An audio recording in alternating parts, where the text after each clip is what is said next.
Hello, good morning, and welcome to Jamani.com. I am Mr. Paul David, and I want to illustrate to you some of the best practices around electricity in Nigeria.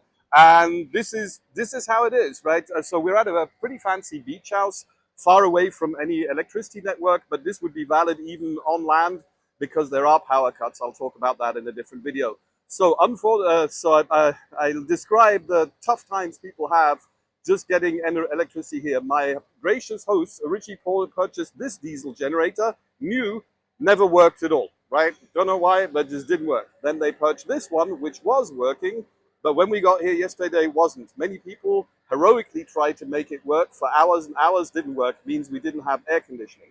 Because of this, we are now running the backup generator here, and look at the quality of that cabling. Socket out the back, 220 volts, wired straight into the fuse box with a big piece of wire.